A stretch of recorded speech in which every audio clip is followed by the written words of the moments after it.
All right, we're going live. I don't know if I can prop this up in my car or not.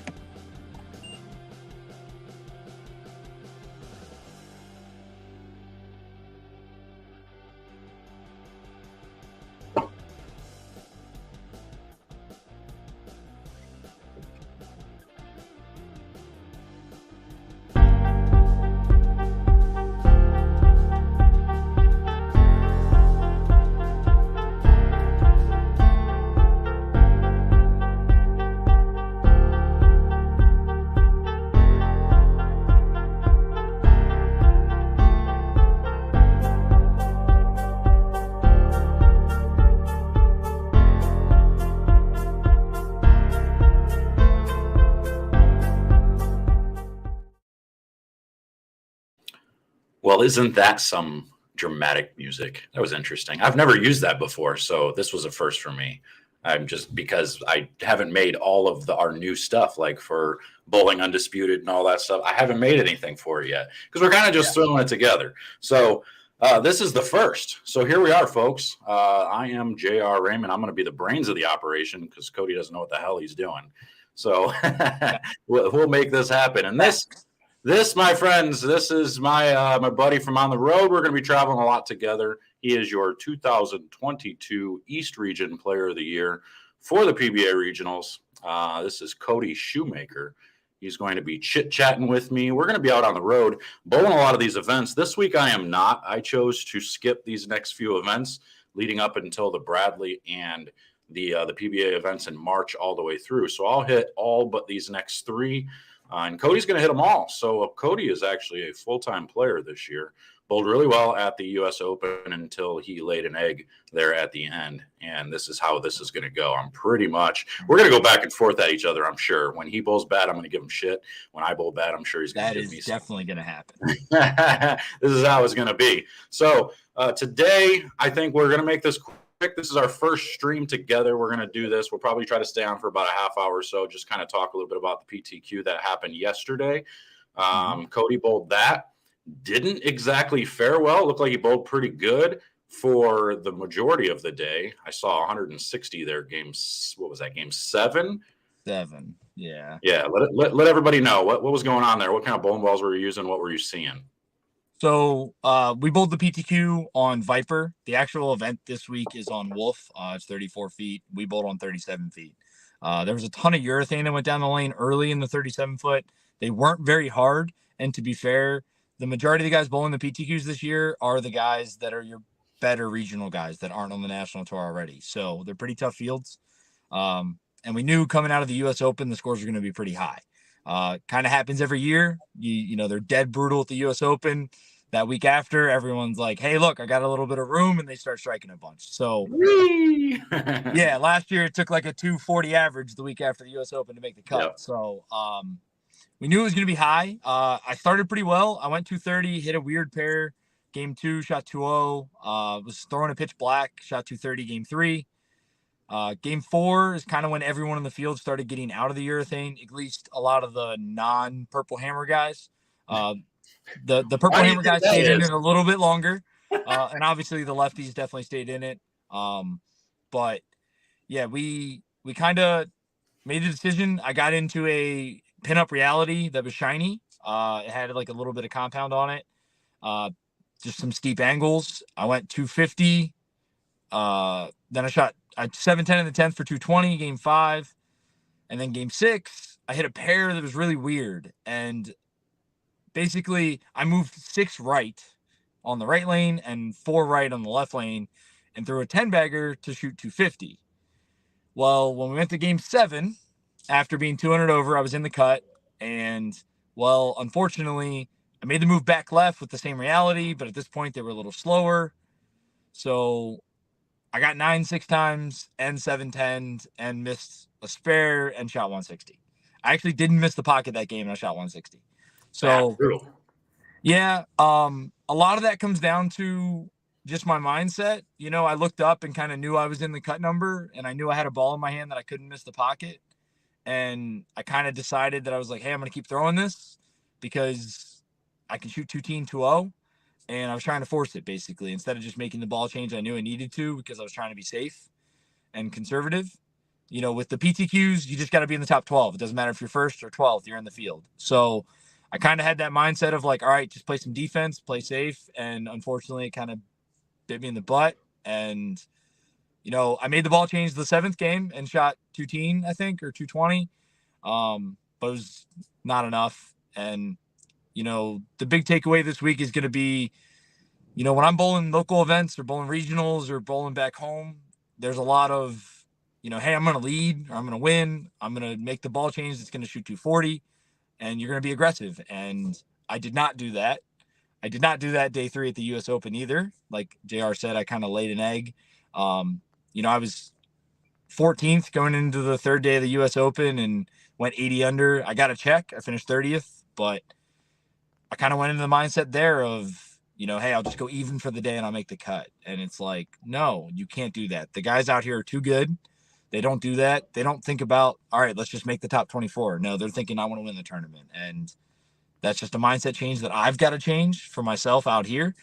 Because if you don't make the decisions to try to win and feel like you can win, you're not going to win.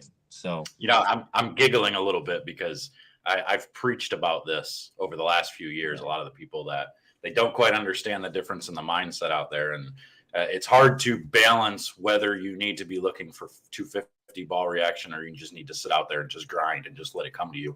The one thing I do know for sure is when you're out there and something's working for you, when whatever mindset is working for you, staying aggressive is working for you. If you switch that mindset into be safe like you did going into that 7th game, that's never the right move. So obviously from now on, you're never going to go into the, okay, let's just be safe mindset. It's going to be, why the hell would I change what I'm doing? Why not be aggressive? It's just like with some of those golfers. You see a golfer that he just needs par or better to win the tournament because he's up 2 strokes or whatever it may be.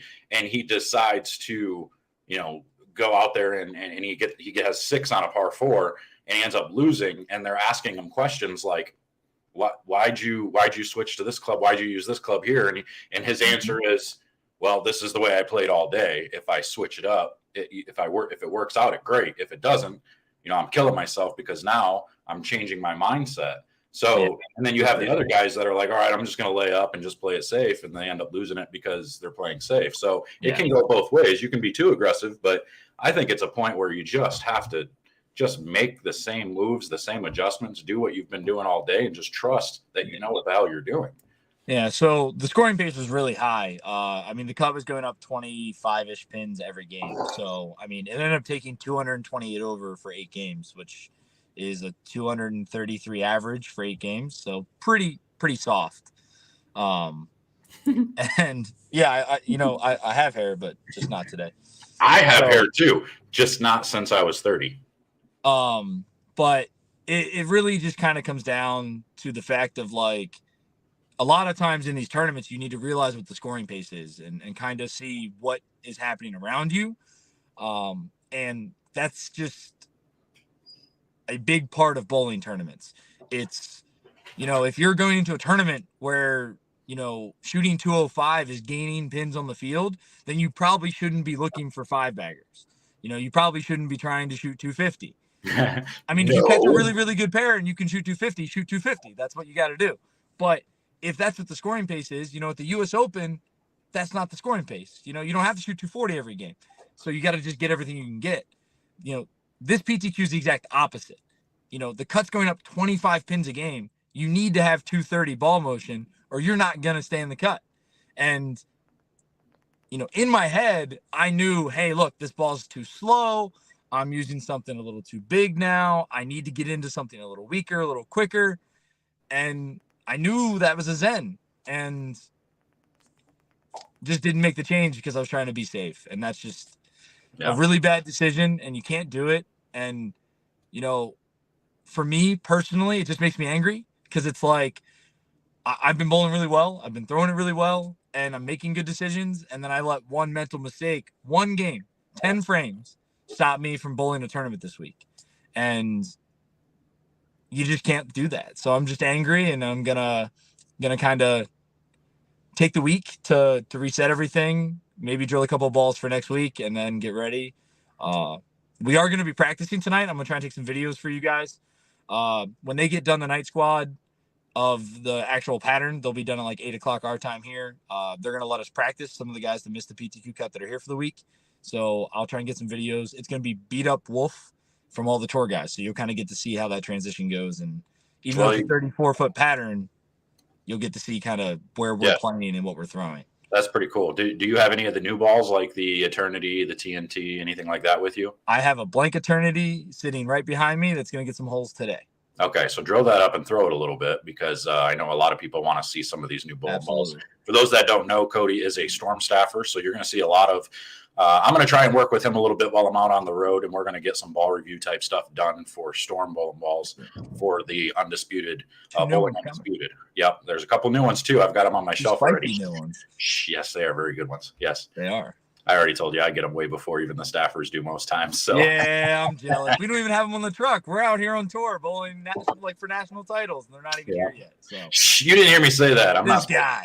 That red one looks pretty good. The red one is gorgeous. In person, it looks even better. Oh, I can't wait. So that's what we're going to do. We're going to try to post some different types of ball reviews and stuff on the Bowling Undisputed channel. So for those of you watching, if you haven't already subscribed to the Bowling Undisputed channel, if you're on my channel right now watching, make sure to head over to the Bowling Undisputed channel and subscribe to that channel as well. We're going to be posting a lot of it over there as well. So we're going to do a lot of different things. You're going to see some vlogs. You're going to see inside footage from the paddock. We're going to show you patterns. We're going to show you all kinds of different things. So even times when I'm not there, Cody's going to get you footage like he's going tonight that we're going to be able to post on the channel. So it'll be pretty. So the only thing I was going to say is we have a house that we'll kind of be staying with. It's not the house. I know there is another YouTube channel that does that, but we have a group of guys that I'm staying with currently that JR will probably be joining us with while we're staying. So there might be some guests from time to time that we can kind of get their insights, especially if they're having a good week or that kind of stuff. So who's in the house right now? You got Butters. Uh-oh. Did his phone die? Oh, I cut out. Oh, there you go. There you are. About that, phone was ringing. So right now we have Jacob Buttriff, Anthony Nyer, Brandon Runk, Sam Cooley, and Matt Zweig. Okay. Tell people to stop calling. PNC. I don't know why they're calling me. Oh, well, you know. Yeah. Mr. Platko, one of the good coaches in the world, out there in Las Vegas, joining us right now. He's going to share it on his coaching page, so that's good. This is going to be a place where a lot of people can learn a lot of inside info about tour patterns and what's going on out here. So make sure to be paying attention to this channel. So now that hopefully your phone calls are all done. Wait, hold on. What's going on here, Chris? Be careful in that house. JR likes the big spoon. He ain't wrong. I mean, he's not wrong. Cody knows I like to be the big spoon. It's not a big deal. It's all good. I do know. I do. Unfortunately, I do not take no for an answer. That's very correct. He doesn't. It's very unfortunate. It's that coercion thing, you know. I coerce you into my little spoon. So we got Butters, you got Sam Cooley, you got, who was it, Brandon Runk? Butters, Sam Cooley, Anthony Nyer, Brandon Runk, and Matt Zweig. The Ginger Assassin. Yes. He both pretty good this week. Led the PTQ yesterday. Yeah. Which reminds me. Yeah. So and I think one of the videos you got was of him. So let's switch over real quick. Cody was nice enough to take some videos. Some of the guys bowling the squad right now. So let's go take a look and we'll kind of talk about what we're seeing there. You're going to see a lot of similar things. That's what you're going to see. All right, here we go. There we go. So, all right, we got that up. Well, we're starting out with the anomaly. He's an anomaly. Why is he an anomaly? What's going on here? Let's play it. Because he's one of like the 3 guys in the building throwing a resin bowling ball. Okay. Watch that one more time. What ball is that? I can't tell. That is a supernova. A supernova. I got to get rid of the music. There we go. Supernova. Okay, so that makes sense. Big, strong ball. Yep. Super slow. Dang it. What did I just do here? You broke it. I broke it. You broke it. Man, come back. There we go. You can't show them those messages. What are you doing? I know, right? I'm seeing all our naked pictures. That'd be not good. I know. All right. Oh, wrong way. There's your flight. All right, we got Simonelli. Is that a purple hammer? It is. That's a purple hammer. I'm not shocked. That is a purple hammer. The one thing you're going to see similar is you're going to either see a lot of urethane or you're going to see some big, strong balls. And a lot of people don't understand why we use the big, strong balls on the shorter patterns. And it's just simply to get the ball to use up energy. We want it to go straighter up the lane, and we don't want them to boomerang down lane. They give us a little bit of room left to right. So urethane, everybody always says, you always hear Randy Peterson on TV saying, oh, they're using the weakest ball in their bag, the urethane ball. That's actually factually incorrect. Urethane bowling balls are stronger than every ball on the market. They hook so much earlier. They just give you the illusion they don't hook as much, with the exception of the Purple Hammer, because they hook earlier. So keep that in mind. We got Santu throwing a purple tank. That's a purple tank. Oh, yeah, he's a motive guy. I thought it was a Purple Hammer. Nope, that is a purple tank. So we got a two-hander. That is a lot of rev rate, very forward, Yes. and again, a lot of hair. That similar part of the lane of that, getting the ball right at 5 and trying to get it as close to the gutter as they can, really. Are they gonna? Oh, it's your favorite guy. Yeah, he did not bowl ball game 1, unfortunately. Well, watching that ball reaction, that's trash. Ugh. Yeah, it wasn't very good. It was not pretty. He did 7-10 later in the game as well. I believe that is a pitch black. It just looked very shiny. Man, he's hitting up on it hard too. Yeah, he's really trying to get it to tumble forward. So, yikes, that looks bad. It was not good. Not good. I think he shot 160 or 170, 180. Hold on, let me back up now. Oh, you got EJ too. Let me back up to where we were. There's Butters, Belmo. There's Nauer, BJ. All right, here's Barnes. All right, here we go. Yep. Let's go back. Now we'll look at BJ. I love BJ's game. BJ's game is very simple. But again, similar kind of motion, using a pitch black. You see that early kind of hook where he's using that earlier zone to get the ball to start hooking earlier, and then not a ton of down lane motion. So yeah. And that's what the urethane balls are really good for. And a lot of people don't understand. They're like, oh, why don't you just learn how to bowl and just take your hand out of it? Well, because it doesn't matter how much hand you take out of a reactive ball, they're still going to store more energy to the back part of the lane. And they're going to go crazy once they hit the friction. The urethane balls create the friction earlier, so you don't have to deal with that. And to be fair, if you look at the tour guys, the average rev rate's a lot higher. And that rev rate allows us to throw pins, allows us to strike more. So by lowering our rev rate and doing those kind of things, we actually are hurting ourselves. So the urethane balls allowed us to do that. So Anthony doesn't have any rev rate, does he? No, 0. None at all. He's actually a fun guy. Met him for the first time actually in the house. That was the first time I actually talked to him. He's a good guy. He's a cool dude. Cool kid, I should say, because he's young. He is. He's 20. He turns 21 during the Players' Championship this year. That'll be fun. There you go. We won't talk about what was going on in the house then. No. Just that week, no vlogs. No vlogs that week. All right. Who we got now? We got Belmo up. I bet he's throwing a pitch black. He is. Again, same part of the lane. Yep. Real smooth. That looks good. I bet he'll strike a ton this week. He had like 9 spare. I believe that was a 5-bagger for him. Yeah. So nice. He easy game. I mean, he learned how to do this. It's been a little while now, but when he really started developing skills with urethane and became a threat on some of these shorter patterns, when he first was out, I know he made a show throwing plastic and things like that, but he won a show throwing plastic. He did. I think it was his first title, right? His first 2 shows were throwing plastic. Yeah. Because he made the plastic ball championship and he lost to Brian Zysick. But he's really learned this skill of being able to get more forward and use urethane as an advantage, and it's made him a massive threat across everything that we bowl on. That's part of the reason, a lot of people consider him the best in the world right now. So yeah, he can do anything with a ball. And this guy, I expect him to strike a lot this week too. I think after the U.S. Open, he did not strike a lot game 1. He shot 160. Yeah, but he will. He'll figure it out. I'm sure he will. When he's got a little bit of friction over there, he's tough to beat. He actually had a very good look throwing a spy, which is a plastic ball with a core. Mm-hmm. And unfortunately, he actually said it was hooking too much off the gutter game 1. So he went with the purple instead. So, and it's really, so some of these guys, it can really depend on who you follow. That's one of those things that we'll talk about throughout the weeks too, is, if you got a good cross and you're following a good group of guys, because you don't follow the same people all the time, but you want to make sure you're not following the wrong people. Because if you catch a pair of wrong people playing the lanes really wicked with different bowling balls, it can make for a hard time certain games. The perfect example of that is exactly what happened to me yesterday, game 6. Yeah. You know, we were on the lower end of the building, Zeke Bate, myself, we were both left kind of playing the same part of the lane, doing the same thing. And then we hit this pair, and frame 1 of game 6, I missed the head pin right, Zeke 2-8-10, Brent Boho 2-10, and the other guy missed the head pin right. And we're all 4 right-handed. So clearly that pair, whoever started on that pair or however that pair transitioned, was a lot different than the rest of the house. Yeah, that reminds me of Aurora a couple of years back, where I drilled a new ball. I drilled I think it was a motive ball. And I drilled a new ball. I bowled 250. We were on Wolf that week. I bowled 250 the first game and go to the next pair, and my first shot misses the head pin right.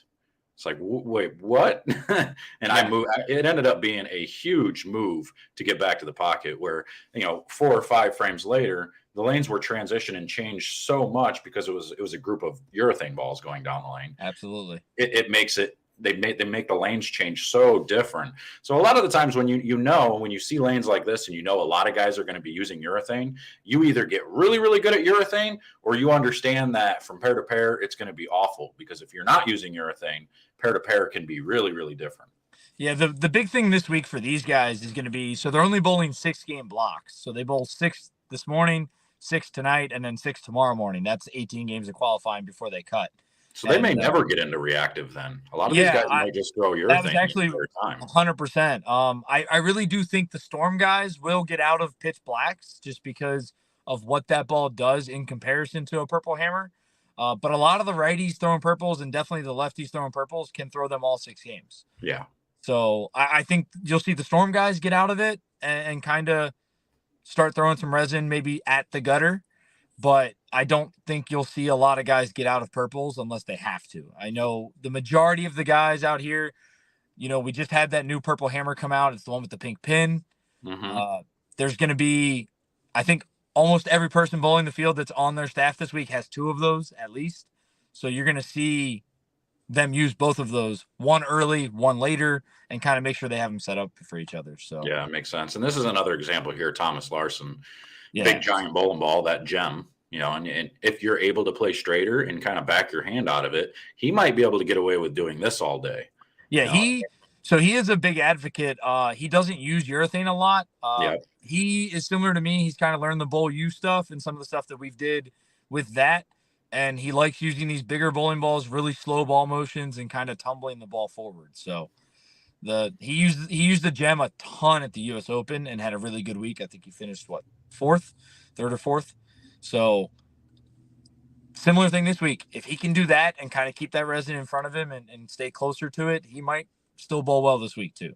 Yeah. Yeah. I think, knowing that it's only 6-game blocks, I think he'll be okay. He'll be able to do that pretty much all day long, because he'll go from that gem to probably something like a Zen. That'll be just a little cleaner down lane once they start to tighten up. Or even something like, he might go, honestly, we were just talking about it, that new TNT.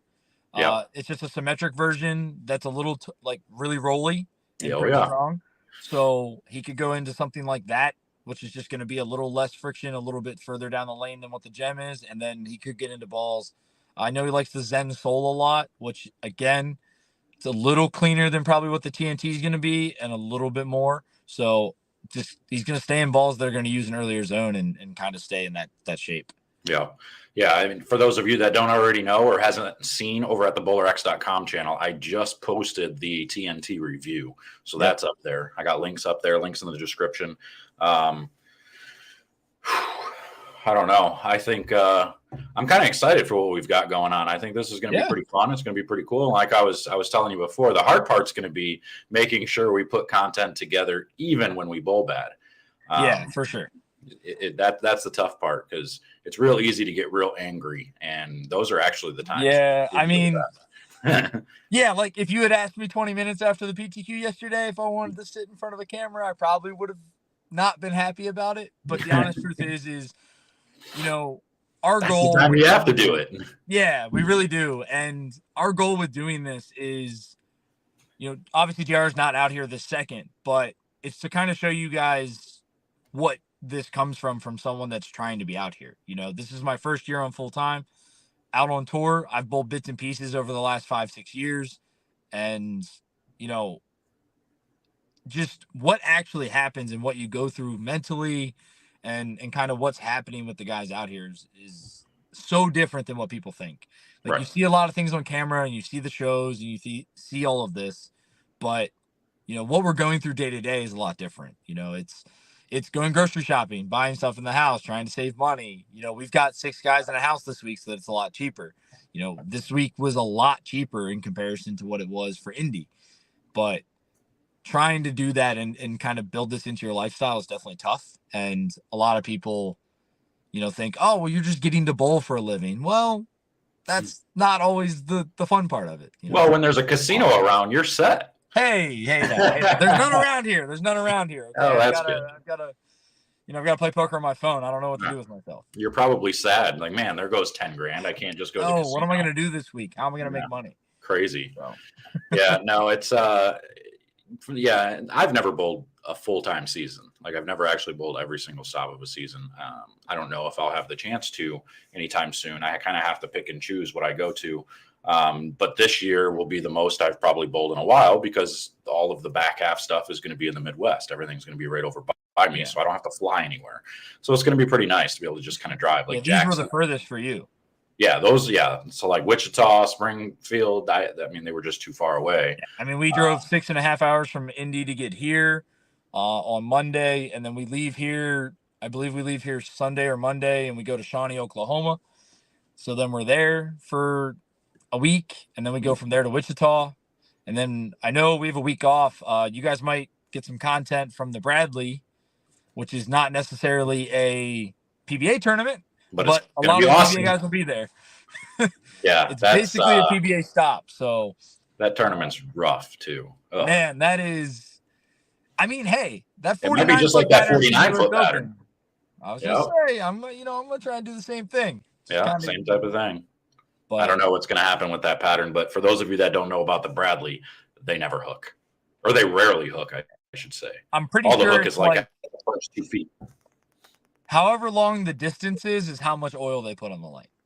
Mm-hmm. So if it's 45 feet, they put 45 mils of oil. And basically find a bowling ball in your bag that you don't necessarily care about being ruined, and then hit it with like some 180 grit. So I can't take the new storm balls? Dang. Well, I mean, hey, like, you can just get more. It's fine. That's true. I guess I could. I might know some people. I mean, maybe. All right. You can always get them from bowlrex.com. You can always do that. Could do that for sure. Yeah, we're going to so you're headed to, is it Shawnee next week, you said? Yes. Yep. Shawnee, then Wichita. Yeah, we bowl. The PTQ is on Bear, which I actually think is one of the tougher patterns. And then it's either we bowl on Bear and the tournament's on Chameleon, or we bowl on Chameleon and the tournament's on Bear. It's one of those two. I can't remember, because we don't ever bowl in the same pattern for the PTQ that we do for the actual tournament. A lot of people ask, they're like, why do they do that? Well, I mean, because it would kind of be an advantage almost to be able to bowl on the pattern an extra day. Yeah, you would think. I mean, they could, at least obviously, like, they try to pick stuff that's really close. Like, we bowled on 37, they're bowling on 34. Obviously, you can manipulate a pattern. They could have run the wolf pattern and changed some of the loads in the pattern itself to kind of make it a little different. But yeah, as long as it's close, that's fair. But to be fair, I can tell you that looking at what the scoring pace was when I was there for the first 2 games this morning is not as high as what we had yesterday. I mean, there's going to be some strikes, and I think guys are going to bowl well. But I would say if you average 230 in this, you're going to definitely make the cash. But they only have 64 people. So it's, 64, and they're top 21, I believe, cash. I think there is a cashers round, and then they have round robin. So right on. Okay. It's a lot of games. A lot of games every week. Yep. It's going to be a bundle. All right. Well, let's roll out of here. For those of you who haven't already, make sure to subscribe to the Bowling Undisputed channel. If you're on my channel right now, head over. And the bell icon. Click the bell icon. Yes, make sure you click the notification bell so that way you get notifications every time we are live or we post content. Cody is going to go grab some more content when he goes inside, and then he's going to practice a little bit tonight and grab some more content from the lanes from when they're beat up. You can be able to see some of the balls. Hopefully we get to see that Eternity from him. I will be posting the Eternity review tomorrow as well. So you guys that want to go see that, head over to the bowlerx.com channel, and we'll be able to post that. If you haven't already subscribed to my channel, make sure to subscribe there as well. I think we are done, though. We're going to get up out of here for the first show. Appreciate you all showing up. Cody, you suck. I'm glad you bowled bad. No, I'm just kidding. No, I wasn't. I would never. No. I hope for you to bowl well. Can't be afraid to throw it better, right? Yeah, one of these times, hopefully we get to cross together, because then I'll just mic both of us up and we'll just do it. Oh, that would be wild. That would be sweet. So, and we'll mix it up. Are we allowed to bleep things? Is that allowed? Yeah. Okay, cool. Yeah. Because the mic'd up series type stuff, it's not live, so we post it later. So I can always edit it and make sure the F-bombs are out. I will if we can. I don't know how they'll feel about me necessarily going live tonight with everything, but I will try. If not, I will take video for sure, because we have like 6 to 7 guys of the PTQ that are going to be practicing tonight with us. So you'll get to see some different things there too. Yeah, just set the tripod up, get the camera going, and then I'll send it to me or whatever, and I can chop it up. We can do whatever we got to do. No big deal. Sounds good. All right, guys, we're out of here. We'll see you guys later. Take care. All right. See ya.